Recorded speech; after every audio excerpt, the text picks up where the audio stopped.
ഇപ്പം നമ്മൾ ഈ ഇടയ്ക്ക് നടന്ന ഒരു ചർച്ചയാണ് മലയാള സിനിമകളിൽ നായികമാരെ കാണാൻ പറ്റുന്നില്ല എന്നുള്ളത്. പല സിനിമകളും ഇവിടെ വിജയിക്കപ്പെടുന്ന പല സിനിമകളിലും നായിക കഥാപാത്രം അത്ര പ്രസക്തമല്ല, അല്ലെങ്കിൽ നായിക ഇല്ലാത്ത സിനിമകൾ വരുന്നു എന്നുള്ളത്. അതേ സമയത്ത് തന്നെയാണ് ക്യാൻസിലേക്ക് നമ്മുടെ മലയാളികളായ ദിവ്യപ്രഭയും കനികുസൃതിയും ഒക്കെ ചെന്ന് കയറുന്നത്. അപ്പം ഇത് എത്രത്തോളം ഒരു മാറ്റം ഇപ്പോഴത്തെ ഒരു കറഞ്ഞ ട്രെൻഡ് കൊണ്ടുവരാൻ പറ്റും? അതേസമയം തന്നെ നമുക്ക് ഹീറോയിൻ ഓറിയൻറ്റഡ് ചിത്രങ്ങളും ഇറങ്ങുന്നുണ്ട്. മലയാളി എന്ന നിലയിൽ ഇതിനെ എങ്ങനെയാണ് നോക്കിക്കാണുന്നത്? അത് ഞാൻ നേരത്തെ പറഞ്ഞതുപോലെ, അതായത് അൾട്ടിമേറ്റ്ലി ബിസിനസ്സായി മാറിക്കഴിഞ്ഞു. കല എന്നതൊക്കെ പോയി, അതൊക്കെ വെറുതെ പറയാം എന്നുള്ളതേ ഉള്ളൂ. കലാകാരന്മാരൊന്നും അല്ല വിളിക്കേണ്ടത്, കച്ചവടക്കാരെന്നാണ് ഇപ്പോഴത്തെ സിനിമ എടുക്കുന്നവരെ വിളിക്കേണ്ടത്. കച്ചവടമാണ്, പ്യുവർ കച്ചവടമാണ്. കാരണം ഈവൻ ക്രിയേറ്റിവിറ്റിയിലും കച്ചവടം സാധ്യതകളെ പറ്റിയിട്ടാണ് ചിന്തിക്കുന്നത്. ഇപ്പം ഒരു ബോധപൂർവം വിറ്റ് പോകണമെന്ന ഉദ്ദേശത്തിൽ, റീൽസുകളായി മാറണമെന്ന ഉദ്ദേശത്തിൽ സൃഷ്ടിക്കുന്ന കോണ്ടൻറ്റുകൾ എന്തിനു വേണ്ടിയിട്ടാണ്? കലയ്ക്ക് വേണ്ടിയിട്ടല്ലല്ലോ, കച്ചവടത്തിന് വേണ്ടിയിട്ടാണ്. അപ്പോൾ അതുകൊണ്ട് ഈ കച്ചവടക്കാരെ സംബന്ധിച്ച് അവർക്ക് വേണ്ടാത്തതിനെ അവർ കട്ട് ചെയ്യും. ഇപ്പം എൻ്റെ സിനിമയിൽ നായിക സ്ത്രീകളൊന്നും അധികം ഇല്ലായിരുന്നു. ഒരു പക്ഷേ ഞാൻ ഇനി ചിന്തിക്കുന്ന കഥകൾ ഉണ്ടാവണമെന്നില്ല. കാരണം ഞാൻ കണ്ട കാഴ്ചകളിൽ സ്ത്രീകളുടെ എണ്ണം കുറവായതുകൊണ്ട്, അറിയാതാണെന്നുണ്ടെങ്കിലും അങ്ങനെ കുറയാം. അതായത് നമ്മളുടെ കാഴ്ചകളിൽ കുറഞ്ഞതുകൊണ്ട്, നമ്മുടെ സാഹചര്യങ്ങളിൽ കുറവായതുകൊണ്ട് എനിക്ക് പെട്ടെന്ന് എൻ്റെ മനസ്സിലേക്ക് അങ്ങനെ ഒരു ഇത് വരത്തില്ല. അതേസമയം അങ്ങനെ പ്രേരിപ്പിക്കുന്നുണ്ട്. ഒരു സ്ത്രീ കഥാപാത്രങ്ങളില്ലാത്ത തിരക്കഥകൾ ചിന്തിക്കാനായിട്ട് ആൾക്കാരെ ഭയങ്കരമായിട്ട് പ്രേരിപ്പിക്കുന്നുണ്ട്. അങ്ങനെ ബോധപൂർവം ഒന്നും ഇല്ലല്ലോ. എപ്പോഴും സ്ത്രീകൾ ഉണ്ടാവണമല്ലോ. സ്ത്രീ എന്ന് പറയുന്നതും യഥാർത്ഥത്തിൽ മലയാള സിനിമയുടെ കച്ചവടത്തിൻ്റെ ഒരു ഫോർമാറ്റിൽ തന്നെ പെടുന്ന ഒരു സംഭവമാണ്. കാരണം അവർക്ക് മനോഹരമായ പ്രണയരംഗങ്ങൾ വേണം, പാട്ടുകൾ വേണം. ഇവർക്ക് പിന്നെ സ്ത്രീ സമൂഹത്തെ ആകർഷിക്കത്തക്ക രീതിയിലുള്ള അവരുടെ പക്ഷത്ത് നിന്ന്, ഇപ്പം പ്രേമലു എന്ന് പറയുന്ന പടത്തിൽ യഥാർത്ഥത്തിൽ നായകനെ പോലെ തന്നെ കരുത്തയാണ് നായികയും. അപ്പം ആ ഒരു ഭയങ്കര ഇമ്പോർട്ടൻസ് ആ പടത്തിൽ കൊടുത്തിട്ടുണ്ട്. പക്ഷേ നമ്മളിപ്പം മഞ്ഞുവേൽ ബോയ്സ് അല്ലെങ്കിൽ അന്വേഷിപ്പിൻ കണ്ടെത്തും, മറ്റേ കണ്ണൂർ സ്ക്വാഡ്, ഓസിലറിലും അധികം പ്രാധാന്യം ഇല്ലെന്ന് തോന്നുന്നു. ബാക്കിയൊക്കെ ഇങ്ങനെ പോകുന്നുണ്ട്. പക്ഷേ പൊതുവേ ഇപ്പം കുറഞ്ഞിട്ടുണ്ട്. ഓക്കെ, ബിഗ് ബോസിലേക്ക് വരുമ്പോൾ ബിഗ് ബോസിൻ്റെ ടൈറ്റിൽ വിന്നറായിരുന്നു. ശരിക്കും ഇപ്പം നിന്ന് പുറത്തിറങ്ങിയിട്ട് ഈ വിവാദങ്ങളൊക്കെ ഇപ്പം നടക്കുകയാണ്. ബിഗ് ബോസ് എന്ന് പറയുന്ന ഒരു ഗെയിം അല്ലെങ്കിൽ ഈ ഒരു ഷോ ഒരു സാഡിസമാണ്, അല്ലെങ്കിൽ സാഡിസ്റ്റിക് ഷോ ആണെന്ന് എപ്പോഴെങ്കിലും തോന്നിയിട്ടുണ്ടോ? അതിലെ മത്സരാർത്ഥികളുടെ മാനസികാവസ്ഥ അതായിരിക്കും. കാര്യം സ്വന്തം കാര്യം മാത്രമാണല്ലോ ലക്ഷ്യം. മറ്റുള്ളവൻ്റെ വേദനയിൽ സ്വന്തം നേട്ടം, ഇതിന് തന്നെയാണ് കൂടുതലും പലരും ഫോക്കസ് ചെയ്യുന്നത്. ഇതിങ്ങനെ അല്ലാതാക്കി മാറ്റാൻ വേണ്ടിയിട്ടൊക്കെ നമ്മൾ കഴിഞ്ഞ സീസണിൽ ഞാനും ഷീച്ചേട്ടനും, പിന്നെ നമ്മുടെ സീസണിൽ അങ്ങനെ വലിയ ഒരു, അതായത് അത്രയും ആ രീതിയിൽ ചിന്തിച്ചുള്ളൂ. പിന്നെ ഓഡിയൻസിന്, അത് മനുഷ്യർ, അത് ബിഗ് ബോസ് എന്നുള്ള അല്ലല്ലോ, ബേസിക് മനുഷ്യൻ്റെ കാഴ്ചപ്പാട് എന്താണ്? അപ്പുറത്തും ഇപ്പുറത്ത് നടക്കുന്ന വഴക്കുകളെ എൻജോയ് ചെയ്യും. ഇപ്പം നമ്മുടെ തൊട്ടപ്പുറത്തെ കുടുംബത്തിൽ 2 പേർ സന്തോഷത്തോടും സമാധാനത്തോടും കഴിയുന്നു എന്ന് പറഞ്ഞു കഴിഞ്ഞാൽ അതൊരു വാർത്തയുമല്ല, നമ്മളൊട്ട് മൈൻഡ് പോലും ചെയ്യാനും പോകുന്നില്ല. അവരടി ഉണ്ടാക്കുമ്പോഴേ നമ്മൾ അതിലോട്ട് എത്തി നോക്കത്തുള്ളൂ. അതല്ല, മാധ്യമങ്ങൾക്ക് വാർത്ത എപ്പോഴാണ് ഉണ്ടാകുന്നത്? ഒരാൾ റോഡിലൂടെ മര്യാദയ്ക്ക് നടന്നു പോയാൽ അത് വാർത്തയല്ലല്ലോ. അയാൾ റോഡിലൂടെ കുടിച്ച് കൂത്താടി നാട്ടുകാരൻ തെറി വിളിച്ച് പോകുമ്പോഴാണെന്നുള്ളത് വാർത്തയാവുന്നേ മാറുന്നത്. ആ ഒരു കാഴ്ചപ്പാടിനെ എങ്ങനെ മനോഹരമായി കച്ചവടവൽക്കരിക്കാം എന്നുള്ള അതും, അതോടൊപ്പം തന്നെ സമൂഹത്തിൻ്റെ ഒരു റിഫ്ലക്ഷൻ. ഇവരുടെ ഈ പ്ലാൻ എന്ന് പറയുന്നത് യഥാർത്ഥത്തിൽ ബിഗ് ബോസിൻ്റെ കൺസെപ്റ്റ് ഗംഭീരമാണ്. സമൂഹത്തിൻ്റെ വ്യക്തമായ ഒരു റിഫ്ലക്ഷനാണ് അവർ ബിഗ് ബോസിലൂടെ ഉദ്ദേശിക്കുന്നത്. മുഖം മനസ്സിൻ്റെ കണ്ണാടി എന്നൊക്കെ പറയുന്ന നമുക്ക് ബിഗ് ബോസ് ഓരോ മനുഷ്യൻ്റെയും മനസ്സിൻ്റെ കണ്ണാടിയാക്കി മാറ്റിയെടുക്കാൻ പറ്റും ഈ ഷോ കൃത്യമായിട്ട് ആൾക്കാരിലേക്ക് എത്തിയാൽ. പക്ഷേ അത് മലയാളത്തിലേക്ക് വരുമ്പോൾ എത്രത്തോളം സാധിക്കുന്നുണ്ട്? അതെന്താ പ്രശ്നം എന്ന് വെച്ചാൽ, മത്സരാർത്ഥികൾക്ക് പലപ്പോഴും അവരല്ലാതെ പെരുമാറുന്നതിൻ്റെ ഒരു കുഴപ്പമാണ്. ഇവർക്ക് ഇന്നത് ചെയ്താൽ ഇന്ന രീതിയിൽ പുറത്ത് സോഷ്യൽ മീഡിയയിൽ വർക്കാവും, അതുകൊണ്ട് ഇപ്പോൾ ഇന്നത് കാണിക്കാം, അല്ലെങ്കിൽ അങ്ങനത്തെ ഒരു പ്ലാൻ ഈ ഓരോരുത്തർക്കും ഉണ്ടാവും. അല്ലെങ്കിൽ പുറത്ത് എന്ത് ആൾക്കാർ വിചാരിക്കും എന്ന് കരുതി മിണ്ടാതിരിക്കും. അതൊക്കെ ഇവരെ സംബന്ധിച്ച് ആ ഷോയുടെ ക്വാളിറ്റിയെ ഇല്ലാതാക്കും. ഞാൻ പറഞ്ഞത് കണ്ടന്റ് ക്രിയേറ്റേഴ്സ് അല്ലെങ്കിൽ ഇതിൻ്റെ ഷോ ചെയ്തിട്ടുള്ള ആൾക്കാരുടെ ഉദ്ദേശം എന്ന് പറയുന്നത് ഇതൊരു സമൂഹത്തിൻ്റെ പ്രതിഫലനമാകണം. ഇത് കാണുന്ന ഓരോ ആൾക്കാർക്കും തോന്നണം, എന്താണ് സമൂഹം സ്വീകരിക്കുന്നത്, എന്താണ് സമൂഹം തള്ളിക്കളയുന്നത്, ആരെയാണ് സമൂഹം വിജയിപ്പിക്കുന്നത്, ആരെയാണ് സമൂഹം തിരസ്കരിക്കുന്നത്. അപ്പം കാണുന്ന ആൾക്കാർക്ക് ഇപ്പം, പക്ഷെ അതിന് ഓരോരോ കാരണങ്ങളുണ്ടാവും. ഇപ്പം ഈ സീസൺ എടുത്തു കഴിഞ്ഞാൽ ഇത്രയും വെറുപ്പോടുകൂടി ഓരോ എവിക്ഷനും നടന്നൊരു സീസൺ ഉണ്ടായിട്ടില്ല. അതായത് ഫസ്റ്റ് എവിക്റ്റായ രതീഷിന് പോലും ഭയങ്കര നെഗറ്റീവ് കമൻസാണ് ഉണ്ടായിട്ടുള്ളത്. അങ്ങനെ തൊട്ട് ഏകദേശം നല്ല മത്സരാർത്ഥി ആയിരുന്നിട്ട് കൂടിയും 91ാമത്തെ ദിവസം എവിക്റ്റായി പോകുന്ന സിജോയ്ക്ക് പോലും ഇത്തരം നെഗറ്റീവ് കമൻസുകളിലൂടെയാണ്, അതായത് നെഗറ്റിവിറ്റിയിലൂടെയാണ് ഓരോരുത്തർ എവിക്റ്റ് ആവുന്നത്. ഇപ്പോൾ കഴിഞ്ഞ സീസണിൽ പലരും എവിക്റ്റായി പോയിട്ടുണ്ട്. അവർക്ക് ഒരു പക്ഷേ മുന്നോട്ട് പോകാനുള്ള കഴിവില്ലാത്തത് കൊണ്ടോ, അല്ലെങ്കിൽ പ്രേക്ഷകർ ആഗ്രഹിച്ച കോണ്ടൻറ്റ് കൊടുക്കാത്തത് കൊണ്ടോ, അല്ലെങ്കിൽ അവർ അകത്ത് പെർഫോം ചെയ്ത മികച്ച കണ്ടൻറ്റുകൾ പ്രേക്ഷകരുടെ മുന്നിലേക്ക് എത്താത്തത് കൊണ്ടോ, പലവിധ കാരണങ്ങളാലാണ് അവർ പുറത്തായത്. അല്ലാതെ അവരെല്ലാം പുറത്തിറങ്ങിയാൽ ആരടുത്ത് പോയി നിന്നാലും അവർക്ക് ഇതില്ല, നെഗറ്റീവ്, അതായത് ഒരു ഭയങ്കരമായ നെഗറ്റിവിറ്റിയിൽ നിന്നല്ല അവർ ഇറങ്ങിയത്. അപ്പം ഭയങ്കരമായ ഒരു നെഗറ്റിവിറ്റി ഓരോ മത്സരാർത്ഥികളും ഉണ്ടാക്കിയ സമയത്ത് ഒറ്റപ്പെട്ടു പോയവൻ്റെ ഒപ്പം നിൽക്കാൻ വേണ്ടി പ്രേക്ഷകർ ഒരു തീരുമാനമെടുക്കുകയാണ്. അതായത് അത് നമുക്ക് പഠിച്ചുകൂടേത്. അതായത് എന്നെ ഒരുപാട് ആൾക്കാർ ചേർന്ന് ഒറ്റപ്പെടുത്തിയാൽ ദൈവം എൻ്റെ കൂടെ നിൽക്കും. ഇതിനകത്ത് ദൈവം ആരെ പ്രേക്ഷകരാണല്ലോ. എനിക്ക് കുറേ ആൾക്കാർ ചുറ്റിനും നിന്നിട്ട് അനാവശ്യമായിട്ട് നമ്മളെ കടന്നാക്രമിക്കുന്ന സമയത്ത്, നമ്മൾ വേദനിക്കുന്ന സമയത്ത്, നമുക്ക് പിടിച്ചു നിൽക്കാൻ പറ്റാത്ത സമയത്ത് ദൈവം ഉണ്ടാകുമെന്നൊരു തോന്നൽ ആണ് ജിൻഡോയുടെ വിജയം. അപ്പം ഈ ഒറ്റപ്പെടൽ സ്ട്രാറ്റജിയാണ് നമ്മളെ സ്ട്രാറ്റജി ആക്കി എടുക്കാം. പക്ഷേ എനിക്ക് തോന്നുന്നില്ല ഈ സീസണിൽ അങ്ങനെ ഒരു സ്ട്രാറ്റജിയുടെ ഭാഗമായിട്ടൊന്നും ജയിച്ചതെന്നുമായിട്ട് എനിക്കൊരിക്കലും തോന്നുന്നില്ല. സ്വാഭാവികമായിട്ട് കുറേ ആൾക്കാരോട് ഒരു ദേഷ്യം തോന്നി, ആരെയും ഇഷ്ടപ്പെടാൻ ജനത്തിന് തോന്നാതിരിക്കുമ്പോൾ ആരെങ്കിലും ഇഷ്ടപ്പെട്ടല്ലേ ഇവർക്ക് പറ്റൂ. അതിൽ കൊള്ളാമെന്ന് തോന്നിയൊരു നല്ലൊരു ഗെയിമറായിട്ട് അവർ ജിൻഡോയെ സ്വീകരിച്ചു. ഈ ബിഗ് ബോസിലേക്ക് നമ്മളിപ്പം ഭയങ്കര പുറത്ത് അതിഭയങ്കരമായി പ്രതികരിക്കുന്ന ആൾക്കാർ കണ്ടസ്റ്റൻ്റായിട്ട് വരുന്നു, അല്ലെങ്കിൽ എല്ലാവരും ഉറ്റുനോക്കുന്ന എത്രയോ ആൾക്കാർ ഇതിൽ ഒരു പക്ഷേ പങ്കെടുക്കാൻ താല്പര്യപ്പെടുന്നുണ്ട്. അപ്പോൾ അത്രയും ക്വാളിറ്റിയുള്ള കണ്ടന്റ് തരാൻ പ്രാപ്തിയുള്ള കണ്ടസ്റ്റൻറ്റുകൾ പലപ്പോഴും നമുക്ക് അകത്തേക്ക് വരുമ്പോഴത്തേക്കും ഇവർ കോണ്ടന്റ് തരുന്നില്ല, അല്ലെങ്കിൽ ഇവർ ഗെയിം കളിക്കുന്നില്ല. അപ്പം ശരിക്കും ഈ കോണ്ടസ്റ്റൻറ്റിനെ എടുക്കുന്ന കാര്യത്തിൽ ഇതൊരു ഓഡിഷനിലേക്ക് പോയാൽ കുറച്ചും കൂടെ നല്ലതായി തോന്നിയിട്ടുണ്ടോ? അല്ലെങ്കിൽ ഓഡിഷനാണത് അല്ല, ഒരു പബ്ലിക് ഓഡിഷൻ എന്നുള്ള രീതിയിലേക്ക് പ്രാക്ടിക്കലി അത് പോസിബിൾ ആവില്ല. ഒന്നാമത്തെ കാര്യം, ഈ ഒരാളുടെ ഒരു കോൺഫിഡൻസ് ആണ് ഇവർ ഫസ്റ്റ് ചെക്ക് ചെയ്യുന്നത്. അതായത് ഒന്ന് ഇമേജ് കോൺഷ്യസ് ഇല്ലാതിരിക്കുക, എന്തും ആരോടും തുറന്നു പറയാനുള്ള ധൈര്യമുള്ള ഒരാളായിരിക്കുക, അഭിപ്രായങ്ങൾ തുറന്നു പറയുന്നവരാവുക, ഇഷ്ടമാണെങ്കിൽ ഇഷ്ടം, ഇഷ്ടമല്ലെങ്കിൽ ഇഷ്ടമല്ല എന്നൊക്കെ. അപ്പോൾ ഈ യൂട്യൂബിലൊക്കെ വന്നിരുന്ന് സംസാരിക്കുന്ന പല ധീരന്മാരും ഇവരുടെ യൂട്യൂബിലുള്ള പ്രവൃത്തികളും മറ്റും കണ്ടിട്ടും ഇവരെ ഓഡിഷനിലേക്ക് വിളിക്കുകയും അതിൽ ചിലപ്പോൾ എന്തെങ്കിലുമൊക്കെ കാരണം കൊണ്ട് ഇവർ സ്വീകരിക്കുകയും ചെയ്യുന്നു. പക്ഷേ എന്താ റിയാലിറ്റി എന്ന് വെച്ചാൽ ഇവരെല്ലാം പൊട്ടക്കിണറ്റിലെ തവളകളാണ്. ഈ യൂട്യൂബിൽ വന്നിരുന്ന് ഡയലോഗ് അടിക്കുന്നവൻ 100% പൊട്ടക്കിണറ്റിലൊരു തവളയെ പോലെയാണ് പെരുമാറുന്നത്. പഠിച്ച് സംസാരിക്കുന്നവരുമുണ്ട്, ഇനി നമ്മളത് പറയുമ്പോൾ ജനറലൈസ് ചെയ്യേണ്ട അറിവും ബോധമുള്ള ആൾക്കാരും ഉണ്ട്.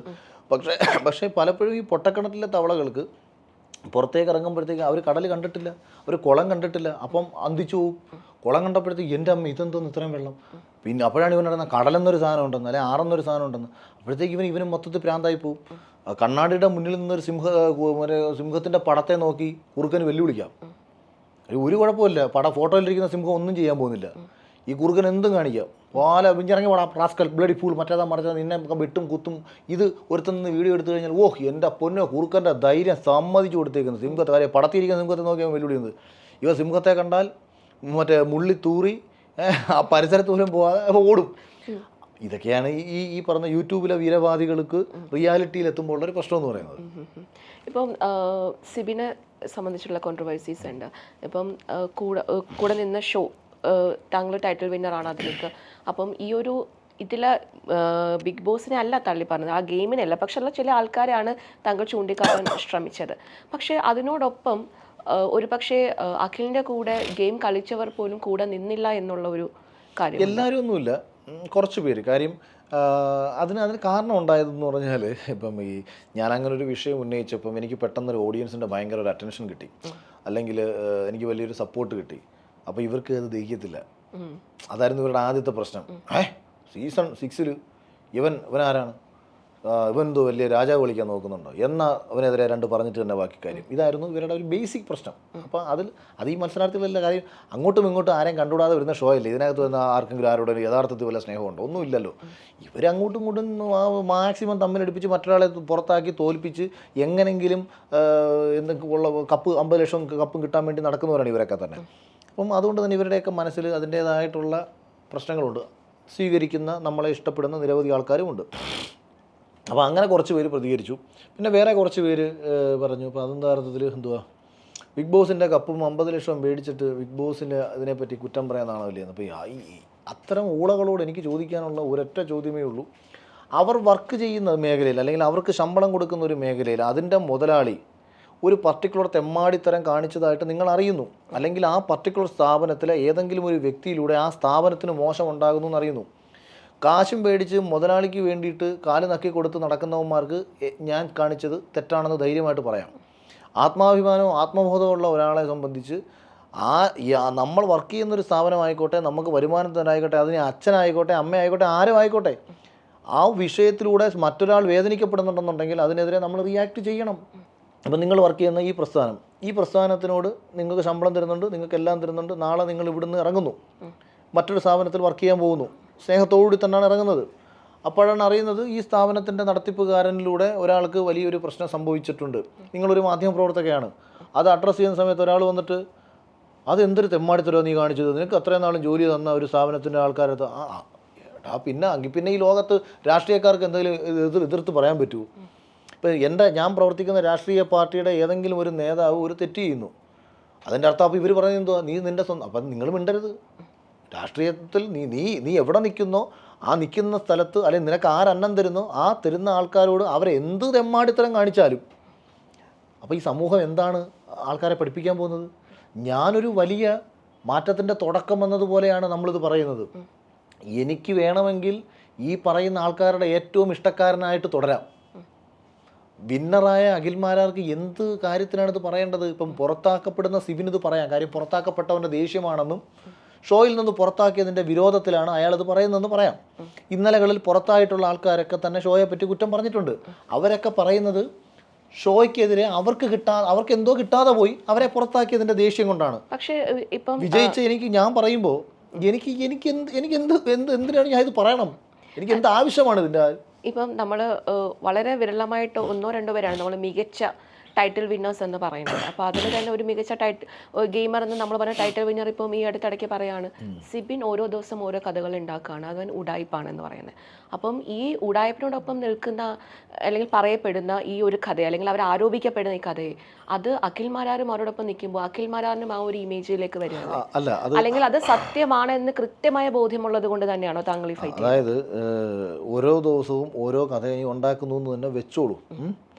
ചെന്നൈയിൽ ഒരു പോലീസ് ഓഫീസർ, പരമകീർത്തി എന്ന് പറയുന്ന ഒരു ഇൻസ്പെക്ടർ ഈ വിഷയം മനസ്സിലാക്കി ഈ വിഷയത്തിനെ ശക്തമായിട്ട് അനുകൂലിച്ച് നിൽക്കത്തക്ക ഒരു സാഹചര്യം എങ്ങനെ ഉണ്ടായി എന്നുള്ളതിനെ കുറിച്ചിട്ട് ചാനലിൽ വന്നിരുന്ന കാര്യങ്ങൾ മനസ്സിലാക്കാതെ സംസാരിക്കുന്ന വിന്നറായാലും കണ്ടസ്റ്റൻ്റ് ആയാലും ആദ്യം മനസ്സിലാക്കണം.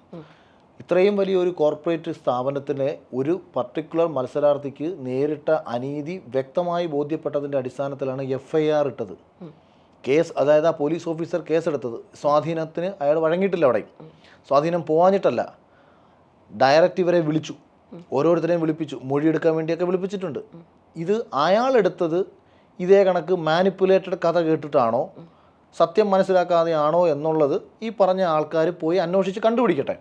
പിന്നെ ഇവർ തന്നെ, അതായത് ഞാൻ പറഞ്ഞ ഇപ്പം സാബുമോൻ തന്നെ ബിഗ് ബോസിൽ ആൾക്കാരെ തന്തയ്ക്കും തള്ളയ്ക്കും വിളിച്ച് നാറികളെ തെണ്ടികളെ എന്ന് വിളിച്ചിട്ടേക്കുന്ന വീഡിയോസ് നേരത്തെ വന്നിട്ടുണ്ട്.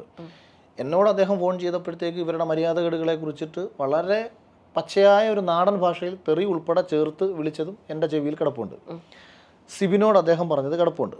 പിന്നീട് ഷോയുടെ ആൾക്കാർ വിളിച്ച് ഷോയിൽ ഞാൻ അറിഞ്ഞത് നല്ല പൈസ കൊടുത്ത് പെർ ഡേയിൽ നല്ല ശമ്പളം കൊടുത്ത് അദ്ദേഹത്തെ അകത്തേക്ക് വിളിക്കുന്ന സമയത്ത് അവർക്ക് വേണ്ടിയിട്ട് സംസാരിക്കണം, അദ്ദേഹവും ഞങ്ങൾ ആരോപണം ഉന്നയിച്ചിട്ടുള്ള അല്ലെങ്കിൽ FIRൽ പ്രതിയാക്കപ്പെട്ടിട്ടുള്ള ഒരാളും തമ്മിൽ ചെയ്യാൻ പോകുന്നൊരു ബിസിനസ്സിനെ കുറിച്ചിട്ടും എനിക്കറിയാം. അവരൊരുമിച്ചൊരു പുതിയൊരു പരിപാടി ചെയ്യാൻ പോകുന്നുണ്ട്. അപ്പോൾ അങ്ങനെ ഇപ്പോൾ ഫേവറിസം അവർക്ക് കാണിക്കേണ്ടി വരുന്നത് അവരുടെ നിലനിൽപ്പിൻ്റെ ഭാഗമാണ്. ഞാൻ കുറ്റമൊന്നും പറയുന്നില്ല. ഒരു പക്ഷേ ഞാൻ എല്ലാവരുടെ പറയുന്നൊരു കാര്യം, നിങ്ങൾ ആരും നമ്മളെ സപ്പോർട്ട് ചെയ്യേണ്ടെന്നേ. എവിടെങ്കിലും ഒറ്റപ്പെട്ട് കിടക്കുന്ന ഒരുവൻ അവൻ നീതിക്ക് വേണ്ടിയിട്ട് പോരാടാൻ നടക്കുമ്പോൾ നിങ്ങൾ ഒരു പിന്തുണയും കൊടുക്കണ്ട.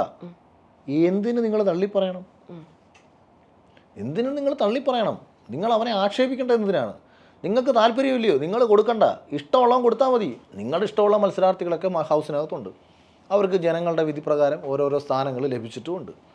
ഇപ്പുറത്തൊരുത്തനെ അവർ പുറത്താക്കി, അവൻ്റെ ഭാഗത്ത് നീതി ഇല്ല എന്നുണ്ടെന്നുണ്ടെങ്കിൽ നിങ്ങൾ അനുകൂലിക്കേണ്ടതേ, പക്ഷെ നിങ്ങൾ ആക്ഷേപിക്കാതിരുന്നൂടെ? ഇപ്പോൾ എന്താ ഇതിൻ്റെ കറണ്ട് സ്റ്റാറ്റസ് എന്താണ്? ഇപ്പം സീസൺ 6 കഴിഞ്ഞു, അപ്പം 7 എന്തായാലും അവർ അനൗൺസ് ചെയ്തിട്ടുണ്ട് ലാസ്റ്റ്. അപ്പോൾ അതിലേക്ക് ഈ പറഞ്ഞ കാര്യങ്ങളൊക്കെ ഉൾക്കൊണ്ടുകൊണ്ട് മാറ്റം വരുമെന്ന് പ്രതീക്ഷിക്കുന്നു. കുറച്ചൊക്കെ വരാം. അതായത് ഇതൊരു കോർപ്പറേറ്റ് കമ്പനിയാണ്, എപ്പോഴും അവർക്കെല്ലാം അവരുടേതായിട്ടുള്ള പ്ലാനുകളും അജണ്ടകളും ഇതൊക്കെ ഉണ്ടാകും. അത് മനുഷ്യാവകാശ ലംഘനമാവാതിരുന്നാൽ മാത്രം മതി. ഇപ്പം ഞാൻ ഒരിക്കലും പറയുന്നില്ല ഷോ എങ്ങനെ പോകണമെന്ന് ജനങ്ങൾ പറയുന്നത് കണക്ക് നിങ്ങൾ ചെയ്യണമെന്നും ഞാൻ പറയില്ല. ഷോ എങ്ങനെ പോകണമെന്നും അതിലാര് വിജയിക്കണമെന്നും നിങ്ങൾ തന്നെ തീരുമാനിച്ചോ. അതിനകത്തൊരു മത്സരാർത്ഥിയുടെ മിടുക്കായിരിക്കും നിങ്ങളുടെ തീരുമാനങ്ങളെ അതിജീവിച്ച് വിജയിയാവാൻ ശ്രമിക്കുക എന്നുള്ളത്. അതിജീവനത്തിൻ്റെ ഷോ കൂടിയാണിത്. അവർ പണം മുടക്കി ഉണ്ടാക്കുന്ന ഷോ എങ്ങനെ വരണമെന്ന് ഞാനാണ് ഇവിടെ തീരുമാനിക്കേണ്ടത്, വേറൊരാളോ അല്ല, അവരാണ് തീരുമാനിക്കേണ്ടത്. പക്ഷേ അതിൻ്റെ പേരിൽ ഒന്നാമത് ഇവർ മറ്റൊരാളുടെ ജീവിതം വിറ്റ് തിന്ന് ജീവിക്കുന്നവരാണ്, അല്ലേ? ഇപ്പം ജാസ്മിൻ്റെ കാര്യം എടുത്താൽ ആ കുട്ടിക്കെതിരെ ചെയ്യാൻ പറ്റുന്ന നെഗറ്റീവുകൾ മുഴുവൻ ഇവർ സമൂഹത്തിലേക്ക് സ്പ്രെഡ് ചെയ്തു. എന്നിട്ട് ആ കുട്ടിയെ അതിൻ്റെ ജീവിതം എന്താകുമെന്നോ അതൊന്നും ഇവർക്കൊരു പ്രശ്നമേ അല്ല. കഴുകന്മാരെ പോലെ ശവം കൊത്തി വലിക്കുന്ന രീതിയിൽ ഇതെല്ലാം അവർ ചെയ്യും. ഞാൻ കുറ്റം പറയത്തില്ല, കാരണം ഈ ഷോയിലേക്ക് പോകുന്ന എല്ലാവരും അറിഞ്ഞുകൊണ്ടാണ് പോകുന്നത് ഇല്ലേ. ഞാനിതിനകത്തേക്ക് കയറി പോകുന്നത് എനിക്കറിയാം, ചിലപ്പം കയറിപ്പോയി കഴിഞ്ഞാൽ കേരളത്തിൽ മുഴുവൻ ഞാൻ ചിലപ്പോൾ കിടന്ന് നാറും. ഇങ്ങനെ സംഭവിച്ചുകൊണ്ടാണല്ലോ, നമ്മൾ വിജയിച്ചതുകൊണ്ടാണല്ലോ ഇപ്പം അതിന് ഉൾട്ട സംഭവിച്ചത്. തിരിച്ചായിരുന്നെങ്കിൽ സമൂഹത്തിൽ മുഴുവൻ ഏറ്റവും കൂടുതൽ വെറുക്കപ്പെടുന്ന ഒരാളായിട്ടും എനിക്ക് ഇറങ്ങാനുള്ള ഒരു സ്ഥലത്തേക്കാണ് ഞാൻ ചെന്ന് കയറി പോകുന്നത്. ഇത് മുൻകൂട്ടി പോകുമ്പോഴേ എനിക്കറിയാം ഞാൻ അവരെ പറ്റി കുറ്റം പറയാം, അവരങ്ങനെ കാണിച്ചു ഒന്നും പറഞ്ഞിട്ട് കാര്യമൊന്നുമില്ല. പക്ഷേ അങ്ങനെ ചെയ്യുന്ന ഒരു ഷോയിൽ, അതായത് ഓൾറെഡി ഇത് തന്നെയാണ് ചെയ്യുന്നത്, അതിനും മുകളിൽ പിന്നൊരു മനുഷ്യാവകാശ ലംഘനം ചെയ്യരുത്. ചെയ്യാൻ പറ്റുന്ന മനുഷ്യാവകാശ ലംഘനമൊക്കെ ഷോയിലൂടെ ഒക്കെ ചെയ്യുന്നുണ്ട്. അത് ചെയ്തോ അറിഞ്ഞിട്ടാണ്. കാരണം ചെന്ന് സൈബർ ബുള്ളിങ് ഉണ്ടാവും, നെഗറ്റീവ് ഉണ്ടാവും, പോസിറ്റീവ് ഉണ്ടാവും, അവനവൻ്റെ കയ്യിരിപ്പണക്കൊക്കെ വരും.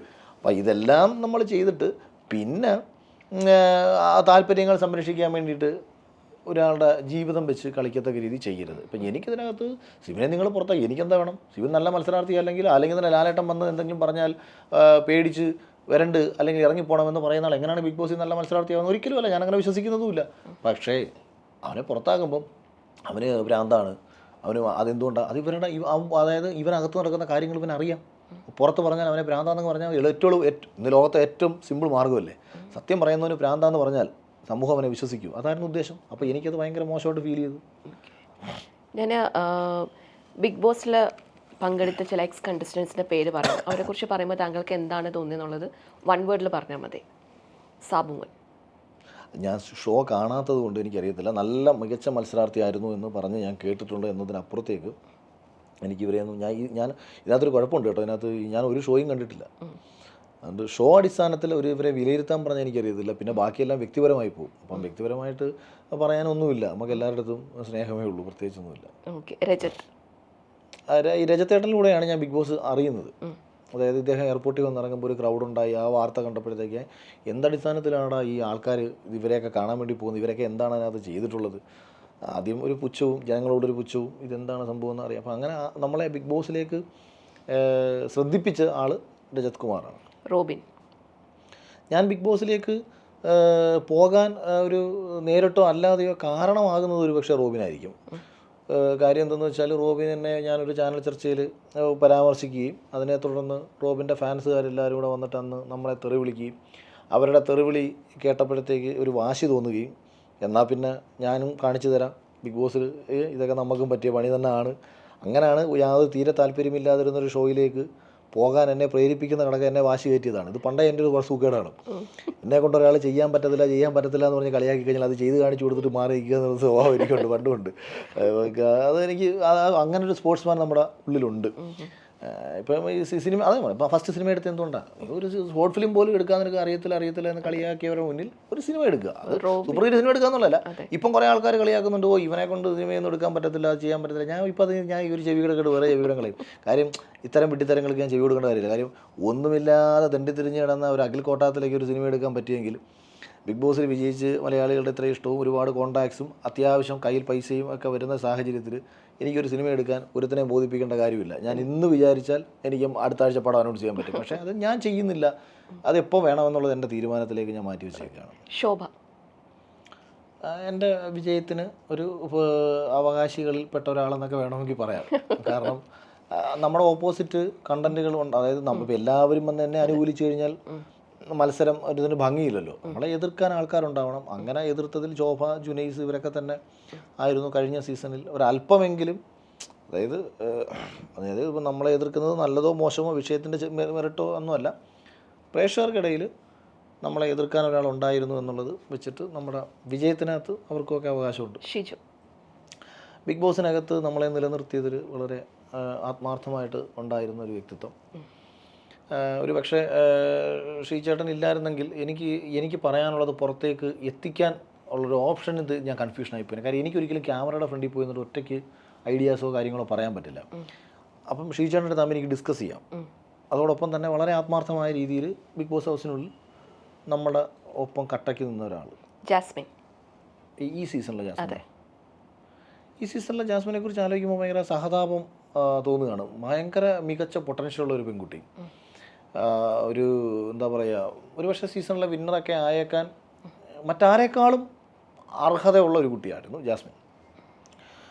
ഞാൻ ഷോ അധികം കാണാത്തത് കൊണ്ട് എനിക്ക് അധികം അറിയില്ലെങ്കിലും കുറേയൊക്കെ ഞാൻ ആ കുട്ടിക്ക് നേരിടുന്ന സൈബർ ബുള്ളിങ് അല്ലെങ്കിൽ അകത്ത് മറ്റുള്ള, കാരണം ഇതിങ്ങനെ ഇത്തവണ ഈ ലോകത്തിന് കഥയറിയാതെ മറ്റേതിൻ്റെ ഗതി അറിയാതെ എന്നൊക്കെ പറഞ്ഞിട്ട് 10 ദിവസം തൊട്ട് ലോകത്ത് കിടക്കുന്ന മുഴുവൻ കാര്യങ്ങൾ അകത്തുള്ള ആൾക്കാരെ അറിയിച്ച് അങ്ങനെ ഇതൊരു സീരിയലായിരുന്നു. ഇത്തവണത്തെ ബിഗ് ബോസിനെ നമ്മളൊരു ബിഗ് ബോസ് ഒന്നും പറയാൻ പറ്റത്തില്ല. അല്ല, ഇത് പുറത്തുള്ള ആൾക്കാരെ എത്ര പേരിനകത്ത് കയറി ഇങ്ങനെ ഇൻഫർമേഷൻസ്. അപ്പം അതുകൊണ്ട് തന്നെ ഒരു കുഴപ്പം പറ്റിയെന്ന് വെച്ചാൽ താൻ എത്രത്തോളം സൈബർ ബുള്ളിങ്ങിന് വിധേയമാകുന്നു എന്ന് അറിഞ്ഞിട്ടും ഭയങ്കര കോൺഫിഡൻറ്റോടുകൂടി അവിടെ പിടിച്ചു നിന്നൊരു മത്സരാർത്ഥിയാണ് ഈ ജാസ്മിൻ എന്ന് പറയുന്നത്. പുറത്ത് അവരുടെ പെരുമാറ്റം, ഞാൻ പറഞ്ഞ പെരുമാറ്റത്തിലുള്ള ശരി തെറ്റുകളോ വൈകൃതങ്ങളോ അല്ല ഞാൻ പറഞ്ഞത്. പക്ഷേ അതിലുപരി മനസാന്നിധ്യത്തോടു കൂടി തനിക്ക് ചുറ്റിനും നേരിടേണ്ടി വന്ന പ്രശ്നങ്ങളെ അതിജീവിക്കാൻ വേണ്ടി കരുത്ത് കാണിച്ച ഒരു പെൺകുട്ടിയാണ്. ബിഗ് ബോസിൽ തന്നെ ഒരുപക്ഷെ വന്നു പോയിട്ടുള്ളതിൽ ഒരു 23 വയസ്സുള്ള ഒരു ധീരയായ ഒരു കുട്ടി എന്നൊക്കെ നമുക്ക് പറയാം. അവളെ സമൂഹം ഇഷ്ടപ്പെടുകയൊക്കെ ചെയ്യും. അതിപ്പം ഇതൊക്കെ മാറും. ഈ ഇഷ്ടവും വെറുപ്പും ഒക്കെ ഇങ്ങനെ ഷിഫ്റ്റ് ആയിക്കൊണ്ടേയിരിക്കും. അതൊരു 6 മാസം കഴിയുമ്പോൾ അതൊക്കെ മാറിക്കോളും കുറേയൊക്കെ. Last but not least, secret agent. ചുക്കിനും ചുണ്ണാമ്പിനും കൊള്ളാത്തൊരുത്ത്, താളവടി, ഈ മറ്റേ വാക്കും പ്രവൃത്തിയും കുറേയെങ്കിലുമൊക്കെ ജീവിതത്തിൽ പുലർത്താൻ ശ്രമിക്കുന്നതൊക്കെ നല്ലതായിരിക്കും.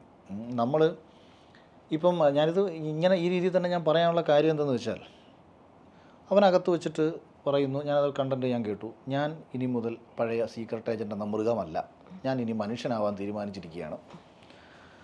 അപ്പോൾ ഇത് പറഞ്ഞിട്ട് ഇറങ്ങി പിറ്റേന്ന് മുതൽ നരേന്ദ്രമോദി, സുരേഷ് ഗോപി തൊട്ട് കേരളത്തിൽ ആ സമയത്ത് നടക്കുന്ന വിഷയങ്ങളും പുള്ളി ഹൗസിനുള്ളിലുണ്ടായിരുന്ന വിഷയങ്ങളും ഞാൻ പോലും പുറത്തു പറഞ്ഞ വിഷയങ്ങൾ എന്താണെന്ന് പ്രോപ്പറായിട്ട് കേൾക്കാതെ അനാവശ്യമായിട്ട് വന്നിറങ്ങി ഈ യൂട്യൂബിൽ നിന്ന് കിട്ടുന്ന കാശെന്ന് പറയുന്ന ഒരു സാധനത്തെ ഫോക്കസ് ചെയ്തുകൊണ്ട് വന്നിരുന്ന് സംസാരിക്കാൻ തുടങ്ങുന്നു. കാറിനുള്ളിൽ സീക്രട്ട് ഏജൻറ്റും പുറത്ത് ഞാൻ സായി കൃഷ്ണൻ എന്ന് പറയേണ്ടത് പണ്ടും പുള്ളി അങ്ങനെ ആയിരുന്നു. പിന്നെ പല പ്രാവശ്യം ഇരുന്നിട്ട് ഈ ലോകത്തുള്ള സകല ആൾക്കാരെയും വിമർശിച്ചതിന് ശേഷം അകത്തു പോയി എന്താണ് ചെയ്തത് എന്ന് സ്വന്തമായി ഒന്ന് റിയലൈസ് ചെയ്യാനുള്ള ബോധം ഒരാൾക്കുണ്ടാവണം. ആ ബോധം മനസ്സിലാക്കിയിട്ട് സമൂഹത്തോട് താൻ തിരുത്തപ്പെടേണ്ടതായിട്ടുള്ള കാര്യങ്ങളുണ്ടോ എന്ന് തിരിച്ചറിയാനുള്ളൊരു ബോധം കൂടി അവനുണ്ടാവണം. അതവനില്ല. അവിടാണ് അവന് പറ്റിയ മിസ്റ്റേക്ക്. ഇപ്പം ആൾക്കാർ തെറി പറയുന്നതൊന്നും പ്രശ്നമല്ല. ഇപ്പം ഇപ്പം എന്നെ ആൾക്കാർ നെഗറ്റീവ്സ് പറയാറുണ്ട്. എന്തുകൊണ്ടാണ്? ഞാൻ എൻ്റെ വ്യക്തിത്വം കീപ്പ് ചെയ്യുന്നതുകൊണ്ടാണ്. എനിക്ക് വേണമെങ്കിൽ ഭരിക്കുന്ന സർക്കാരിനെ സൂചിപ്പിച്ച് സംസാരിക്കാം, കരുത്തരായിട്ടുള്ള ആൾക്കാരെ സൂചിപ്പിച്ച് സംസാരിക്കാം, ഇച്ചിരി ഡിപ്ലോമാറ്റിക് ആയിട്ടൊക്കെ എനിക്ക് പെരുമാറാം. അങ്ങനെ പെരുമാറാത്തതിൻ്റെ അടിസ്ഥാനത്തിൽ ഇപ്പം ഞാൻ പറയില്ലേ, ഞാൻ എന്തിനാണ് ദിലീപിനെ അനുകൂലിക്കാൻ പോയതാ? അഖിലേ, നിനക്ക് വല്ല കാര്യം ഉണ്ടായിരുന്നോ ഈ സമയത്ത് പോയി ദിലീപിനെ സപ്പോർട്ട് ചെയ്യേണ്ടത്, വെറുതെ കുറേ ആൾക്കാരെ തെറിവിളി കേൾക്കേണ്ടത്? അതിലെ തെറിവിളി എനിക്ക് ഒരു പ്രശ്നമില്ലെന്നേ, സന്തോഷമാണ്, നിലപാടാണ്. അതിനകത്ത് ഒരു പ്രശ്നമില്ല. അങ്ങനല്ല മറ്റേത്. അതായത് ഇപ്പം ഇവൻ ചെയ്ത പരിപാടി എന്ന് പറഞ്ഞാൽ സ്വയം അകത്തുപോയി കഴിവില്ലാത്തവനായി മാറി പെർഫോം ചെയ്യുകയും ഒന്നും താൻ അകത്തു നിന്ന് പ്രേക്ഷകർക്ക് വേണ്ടത് കൊടുത്തില്ല എന്നും, എന്നാൽ ഇന്നലകളിൽ ആ ഷോയിൽ പങ്കെടുത്തിട്ടുള്ള സകല മത്സരാർത്ഥികളെയും ആക്ഷേപിച്ചും അവരെ പരിഹസിച്ചും സംസാരിച്ചിട്ടുള്ള ഒരാൾക്ക് സ്വയം ഒരു റിയലൈസേഷൻ ഉണ്ടാവണം. പുറത്തുനിന്ന് കാണുന്നതല്ല അകത്ത്, ഗാലറിയിലിരുന്ന് കാണുന്നതല്ല കളിക്കുന്നത്. ഇത് എല്ലാവരോടും കാണിക്കാനുള്ളൊരു മാന്യത ഞാൻ ഇനി പുലർത്തണം. രാഷ്ട്രീയത്തിൽ പ്രവർത്തിക്കുന്ന ഒരാൾക്കേ അറിയത്തുള്ളൂ ആ രാഷ്ട്രീയക്കാരൻ്റെ ഉത്തരവാദിത്വം എന്താണെന്നും അയാളുടെ സാഹചര്യങ്ങൾ എന്താണെന്നും അല്ലെങ്കിൽ അയാൾ നേരിടേണ്ടി വരുന്ന പ്രഷർ എന്താണെന്നും. ഒരു പഞ്ചായത്ത് മെമ്പർ ആകുമ്പോഴേ പഞ്ചായത്ത് മെമ്പറുടെ വേദന നമുക്കറിയത്തുള്ളൂ. അത് എന്തില്ലാത്തിലും, ഞാൻ പറഞ്ഞത് ഇതിനെ ഓരോന്നിനെ കുറിച്ച് എടുത്ത് പറയുന്നില്ല, എന്തിലും. അപ്പോൾ നമ്മളൊരാളെ വിമർശിക്കുന്നതിന് ഒരു